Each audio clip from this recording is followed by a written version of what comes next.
პირდაპირ ვიტყვი, დღეს ის საუკეთესო იყო, არნე სლოტის პრესკონფერენცია მატჩის შემდეგ. ინგლისის EFL თასის 1/16 ფინალში ლივერპული საუთჰემპტონს უამსპინძლა. მერსესაიდელებმა მეტოქეს ანგარიში 2-1 დაამარცხეს. წითლების კარი გიორგი მამარდაშვილმა თითქმის უშეცდომოდ დაიცვა. გაშვებულ გოლში მისი ბრალეულობა არ ყოფილა. მატჩის შემდეგ წითლების მთავარმა მწვრთნელმა არნე სლოტმა პრესკონფერენცია გამართა. დღეს კი ეზა საუკეთესო იყო. ის მოედანზე მუდმივად მოძრაობდა და სულ ცდილობდა რაიმეს შექმნას. მისი თქმა ყოფილი ვარ. მან საგოლე პასებიც გააკეთა. არ გამკვირვებია, ბევრი იშრომა და გამოუვიდა. რადმენიმე ფეხბურთელის ინდივიდუალური პერფორმანსით კმაყოფილი ვიყავი, ვფიქრობ თავადაც იციან ვინებზეც ვამბობ. რაც შეეხება ისაკს.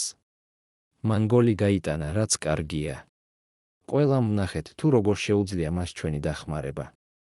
მალე ფორმაში ჩადგება და იმედია ტრავმები თავს არ იჩენენ, განაცხადა ნიდერლანდელმა სპეციალისტმა.